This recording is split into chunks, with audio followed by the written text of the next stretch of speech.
Class 10, good morning. So we are here with the first chapter of your geography, that is the resource and development. Since we are discussing the resources in the other classes like the 8th and 9, but now the entire concept and the notion of the development has correlated here. So we have to be look resources in a very holistic way, so we understand and correlate the process of the development with the resources. So that is the first part of your chapter, that is the resource and the development.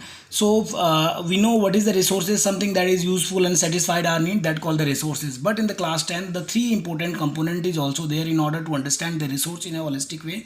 The first thing is that the resource is something that is that is technological accessible.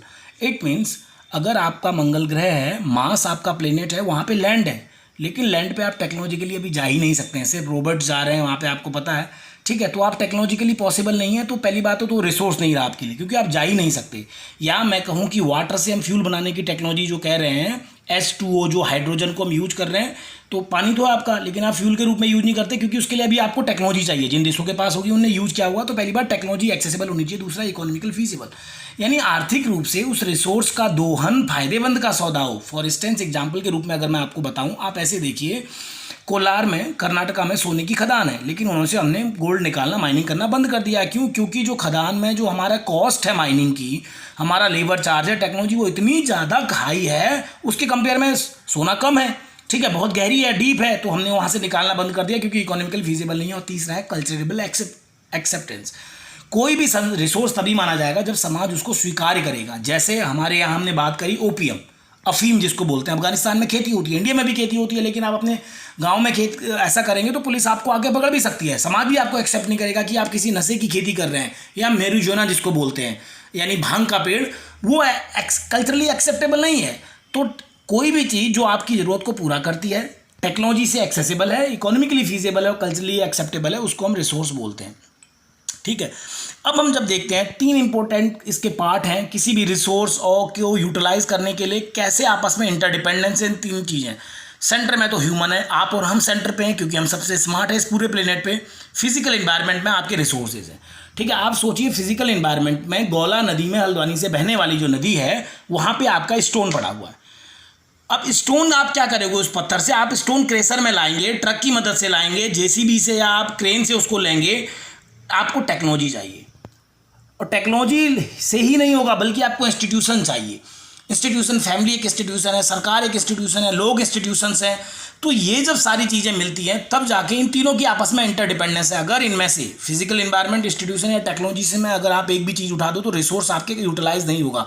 और end of the day human centre है, human ही उस resource को utilise करता है, human ही technology develop करता है, technology का use करता है, ह्यूमन ही उस इंस्टीट्यूशंस का पार्ट है। तो ये हम देखते हैं कि ये एक इंटरडिपेंडेंस है between nature, technology and institution, and that process are largely responsible to utilise of any kind of resources, ठीक है।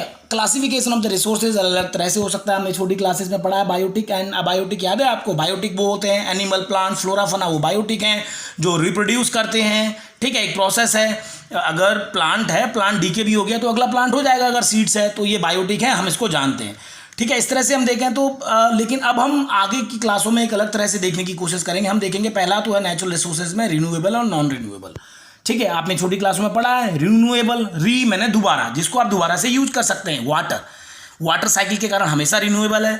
सोलर एनर्जी, ठीक है, जो भी उसमें न्यूक्लियर फ्यूजन्स का जो पूरा का पूरा प्रोसेस है उसके कारण आप रिन्यूएबल है, ठीक है। प्लांट और एनिमल को भी रिन्यूएबल बनाते हैं, या एनिमल और प्लांट जो है वो भी रिन्यूएबल हैं, क्योंकि उनमें क्या होता है कि नेक्स्ट जनरेशन्स पे आप जाते रहते हैं। तो जैसे बता रखा है विंड है, वाटर है।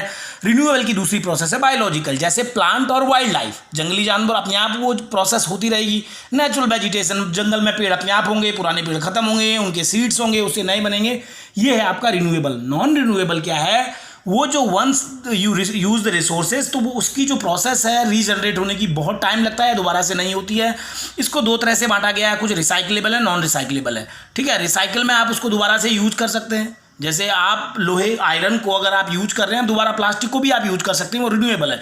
नॉन रिन्यूएबल फॉसल फ्यूल है, अगर आपने एक बार डीजल, पेट्रोलियम, कैरोसिन या आपने कोल बर्न कर दिया तो आपको क्या है कि स्मोक और आपको ऐस मिलेगा, तो वो आपका नॉन रिन्यूएबल है। तो हम इसको अच्छी तरह से जानते हैं। एक इंपॉर्टेंट पॉइंट है ह्यूमन है, ह्यूमन भी अपने आप में इंपॉर्टेंट रिसोर्सेज है। आपने क्लास 9th में पढ़ा था, ह्यूमन की क्वालिटी एंड क्वांटिटी उस रिसोर्स को डिपेंडेंट करती है, कितनी बड़ी संख्या में ह्यूमन है, second largest population of the world India has, but what kind of the quality we have, तो एक ही है। और स्ट्रक्चरल इंस्टीट्यूशंस, कैसे इंस्टीट्यूशंस उस रिसोर्सेज को यूज करते हैं, तो ये हमारा रिसोर्स का चार्ट है, लार्जर चार्ट जो आपकी बुक का पार्ट है। फिर अगर हम देखते हैं तो जैसे हमने बात करी और बायोटिक क्या होते हैं ये पता है, ह्यूमन बीइंग है, फ्लोरा फना है, फिशरीज आपने उसके बारे में बात करी है, सॉरी एबायोटिक आप जानते हैं जो आपका स्टोन्स हैं, मेटल्स हैं, मिनरल्स हैं, वो आपके एबायोटिक हैं। रॉक्स और मिनरल आपके ये एबायोटिक माने जा रहे हैं।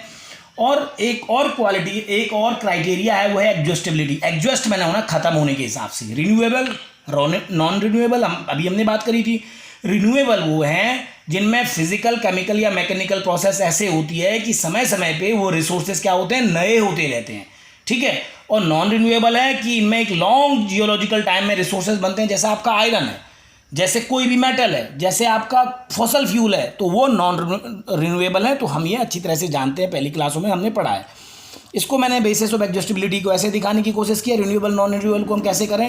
नेचुरल रिसोर्सेज और सोर्स ऑफ एनर्जी, या तो कोई रिसोर्स हो या सोर्स ऑफ एनर्जी, और रिसोर्स दो तरह के होते हैं, हमने बात करी थी ना, एक तो नॉर्मल रिसोर्स है, दूसरा एनर्जी रिसोर्स है। इस तरह से क्लासिफिकेशन करते हैं। जो डिप्लेट नहीं होते हैं व्हेन यूज, खत्म नहीं होते हैं, उसको हम रिन्यूएबल बोलते हैं। और नॉन रिन्यूएबल होते हैं, ये ऐसे नेचुरल रिसोर्सेज होते हैं, they can not be rapidly replace, बहुत जल्दी से रिप्लेस नहीं होते हैं। फॉसल फ्यूल बनेगा, कार्बन पेट्रोलियम बनेगा, लेकिन मिलियंस ऑफ ईयर लगेंगे, और by the natural means at a quick enough pace to keep with the consumptions. तो जिस हिसाब से हम उसको कंजम्पशन करते हैं, उस पेस से वो प्रोसेस, नेचर की प्रोसेस उन रिसोर्सेज को नहीं बनाती है। तो नॉन रिन्यूएबल रिसोर्सेज के बारे में सबसे इंपॉर्टेंट पार्ट यही है, क्योंकि हमारी एनर्जी की रिक्वायरमेंट कोल, पेट्रोलियम पे ज़्यादा डिपेंडेंट है, मिनरल पे ज़्यादा डिपेंडेंट है, प्लास्टिक पे ज़्यादा डिपेंडेंट है। तो सबसे खतरनाक यही है कि जिस तरह से हमारी आबादी बढ़ रही है, अभी हमने 2 दिन पहले वर्ल्ड पॉपुलेशन डे बनाया, जिस तरह से रिसोर्सेज का प्रेशर्स है, जिस तरह से हमारा लिविंग स्टैंडर्ड बढ़ रहा है, धीरे धीरे ये मेटल्स हैं, पेट्रोलियम है, फॉसल फ्यूल है, ये खत्म हो रहे हैं। तो इन्हीं के कारण एक बहुत बड़ा क्राइसिस रिसोर्सेज पे आ गया। ये वही चार्ट था जहाँ से हमने शुरुआत करी थी। अब देखते हैं कि रिसोर्स की ओनरशिप का एक बड़ा सवाल है। रिसोर्स किसके हैं? आप अपने घर में बैठे हो, आपका घर आपका है या आपके पेरेंट्स का है, तो आपके पास ओनरशिप है। ऐसे में जब किसी प्राइवेट इंडिविजुअल की ओनरशिप होती है, आपका खेत आपका अपना माना जाएगा, उसमें आपकी ओनरशिप है, ठीक है। आपका घर, आपकी बुक, आपका नॉलेज, वो ओनरशिप है, तो वो इंडिविजुअल हो गया। दूसरा होता है कम्युनिटी। जैसे आपका तालाब है, ठीक है, खाली लैंड है जहाँ पे जानवर चरते हैं, ठीक है, मंदिर है जहाँ, या गुरुद्वारा है, मस्जिद है, तो यहाँ पे कम्युनिटी का है, तो इसे हम कम्युनिटी रिसोर्स बोलते हैं। ऐसे ही नेशनल रिसोर्स होता है, जो देश की टेरिटोरियल बाउंड्रीज में या मैरीटाइम बाउंड्री के अंदर है, वो देश का नेचुरल रिसोर्सेज है। अगर कहीं कोल है, जंगल है, ज़मीन है, वो सब उस देश का नेचुरल रिसोर्सेज है, और उसको हम पब्लिक गुड के लिए यूज कर सकते हैं, चाहे वो आपका खेत यूज हो, वहाँ से रोड जा रही है, कैनाल जा रही है, ये नेशनल रिसोर्सेज है। अब आता है इंटरनेशनल रिसोर्सेज। कुछ रिसोर्सेज ऐसे हैं जो दुनिया में हर जगह यूनिफॉर्म पाए जाते हैं। जैसे हमने बात करी कि ओजोन्स की जो लेयर है उसको नुकसान हो रहा है, वो इंटरनेशनल रिसोर्सेज है। ओशियन इंटरनेशनल रिसोर्सेज है, ठीक है, आपस में कनेक्ट है, तो वो आपस में एक तरह से जो क्लीन इन्वायरमेंट है, वो भी एक इंटरनेशनल रिसोर्सेज है। इंटरनेशनल रिसोर्सेज में एक छोटी सी चीज़ आई, तो समुद्र को जब हम इंटरनेशनल रिसोर्स कहते हैं तो वो कहाँ तक है, तो हम उसको ऐसे समझते हैं, जो हमारा सी है ना, किसी भी देश की जो बाउंड्री है, मैरीटाइम बाउंड्री, उससे 12 न्यूटिकल माइल्स, जो लगभग 22 किलोमीटर होता है, ये एरिया अगर 22 किलोमीटर तक का है, ये 12 न्यूटिकल माइल्स, जो 22 किलोमीटर तक का एरिया लगभग है, ये हमारा है।